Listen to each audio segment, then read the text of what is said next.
This deal has almost been 7 years in the making between the EU and China, and they've really pushed the boat out to get it done before the end of 2020. Essentially, it means that there is the opportunity for the EU for investment in certain industries. This is companies within the EU to be able to invest in areas of China that before had had barriers around them, such as the financial sector and the health sector. For China, it means that there is this possibility of investing in renewable energy. So there's something on the table for each side in this. And this deal has been described by many as being the most ambitious deal that China has ever struck with a third nation country.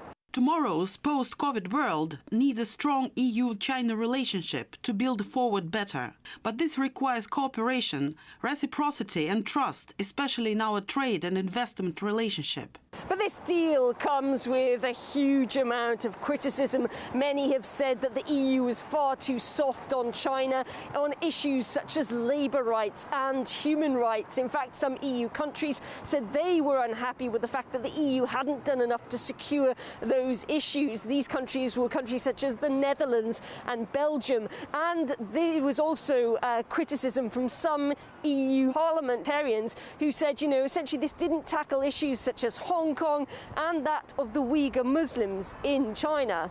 EU-China investment agreement. We gained access to the documents and it's extremely light on human rights and slavery.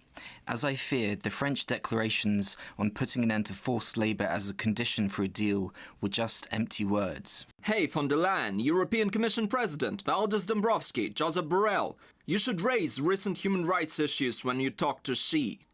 Well, this deal is also likely to rub up the wrong way the new incoming president of the United States, Joe Biden. Just a few weeks ago, the EU said it wanted to coordinate its interaction, its issues with China, with the Biden administration. And yet just weeks before he takes office, it's decided to push ahead with this deal. Some, though, have suggested that China was going soft on the EU in a way of perhaps ramping up those tensions. The main deliverable from Beijing's point of view was to drive a wedge in transatlantic relations, and Brussels appears to have complied.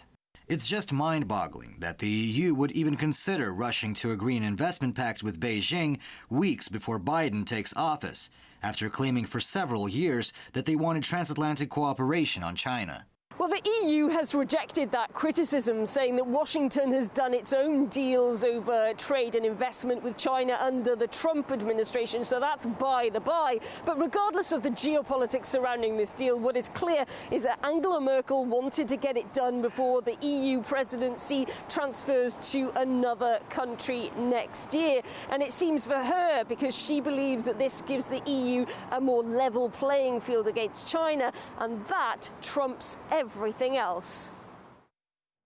Professor Benjamin Chao of the Paris School of Business told us the U.S. still has a Cold War mindset and ignores the benefits of the deal. The EU is China's now largest trading partner, and the same is true vice versa. So, and even the trade is larger than the trade between the U.S. and the EU in the first 3 quarters this year. So in that sense, 7 years is nothing. I think it's a win-win situation. China used to have restriction in foreign direct investment like many countries. We have restrictions in education, national security, and finance. But since China has now 23 trade zones in 2014, we have attracted a lot of money in and out of the free trade zone. You know, but from the pandemic, we know that there are really winners, both in the United States, in Europe, and in China, in many areas of collaboration.